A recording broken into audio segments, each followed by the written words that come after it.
Hey there, AfterBuzz TV fans and Z Nation fans. I'm here with Keith and Kellita. How are you guys doing today? Amazing. Yeah, we're having a great time. We're doing it and getting out there and meeting the fans and talking to people and, Is this your guys' first trip to Comic-Con? Mine. I was here about 10 years ago with a short film that I directed that was part of the Spike and Mike Sick and Twisted Festival that premiered here at Comic-Con. So I got to do it about 10 years ago when it wasn't quite as big as this, but, it's nice to be back and nice to be, in this position now as an actor. Wasn't this big 10 years ago? Get out No, of here. Really? it was not. But it was still big. It was massive. But now it's like gigantically. Yeah, it's spilling 'cause into this the is street. huge. Yeah. Yeah, we were in traffic. Right.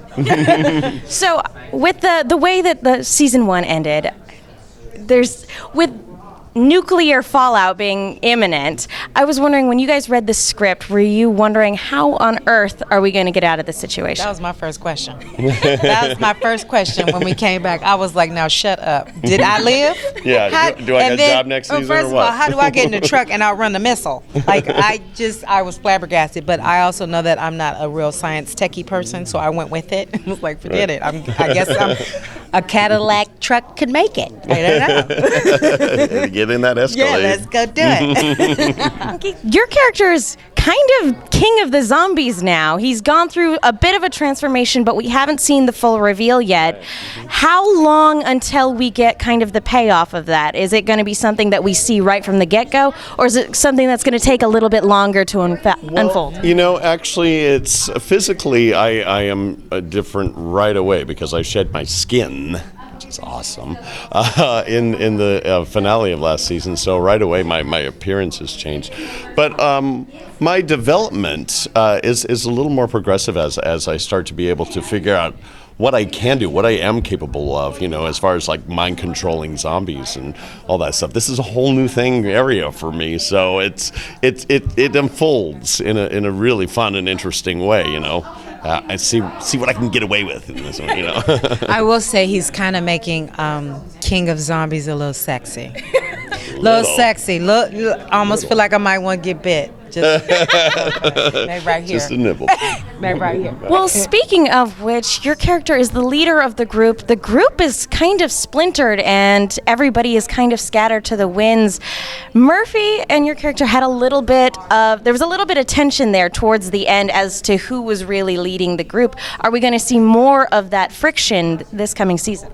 Wink, wink, honk, honk.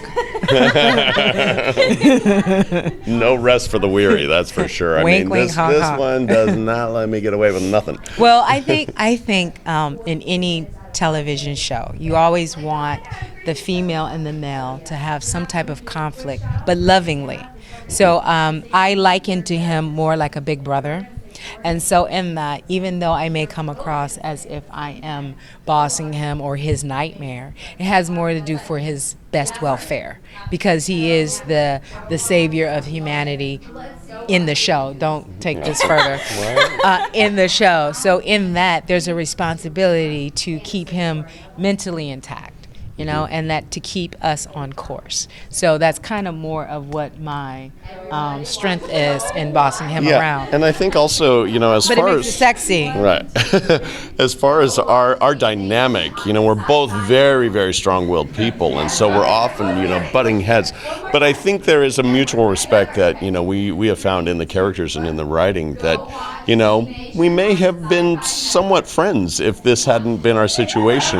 But we certainly have an underlying respect for each other's, strengths. And I think that's one of the things that I love most about our relationship is that, as much, shit as we get into, we still are like, all right, I got to give her that one. And we All get right. we get some more season 2.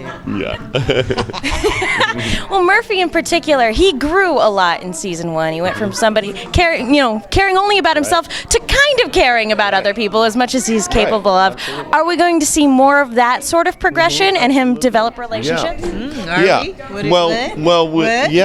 we also see him start to even feel more compassion for the zombies, which I think is fascinating. I think that's one of the most interesting storylines, is that they all see them as the threatening monster, where Murphy is like, hold on, wait a minute, let's not be too quick to judge. These might not be as mindless and monstrous as you may imagine on the surface, they are still people in some form or another. So I think that's one of the most interesting things to see is where his mind control and his connection to the zombies, starts to develop. And I think in essence what the show is also trying to show is that the zombies are victims, so it's not like they are just these monsters that resurrected from nowhere.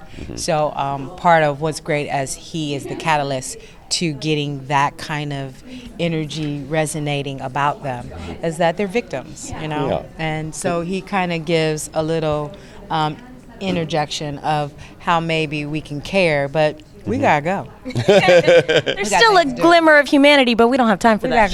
We gotta go. She'd rather kill him than figure it out. Well, and give mercy. We don't have time for that. So for season 2, Z Nation has been known, again, for its unique take on zombies, radioactive zombies, zombie bears. If you guys could have any type of zombie in season 2, what type of zombie would it be? First of all, because we are in the middle of season 2, we've combed the gamut already. We're in episode 8. Yes. We've already combed the gamut of zombies you can even imagine.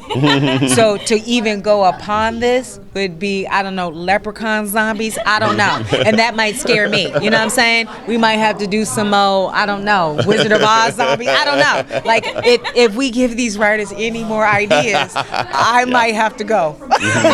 Because it's out of control already. But they're amazing. And like we were talking about in other interviews, like our hair and makeup special effects team, they are doing a phenomenal job of creating the most clever, obscure zombies. Oh I mean, some of them are just hysterical and creepy and weird. But I personally, Genius. I would want a zombie that I could just ride, so I wouldn't have to run so much. Wow. So now you want a camel. Like a zombie horse? Well, I want a human so I could they could carry my backpack too and stuff. See what's going on? See what's happening? No, Season 2. all due respect. No, as much as I respect my zombie brethren, I'm still tired of running. Those bags aren't going to move themselves. You ain't even running.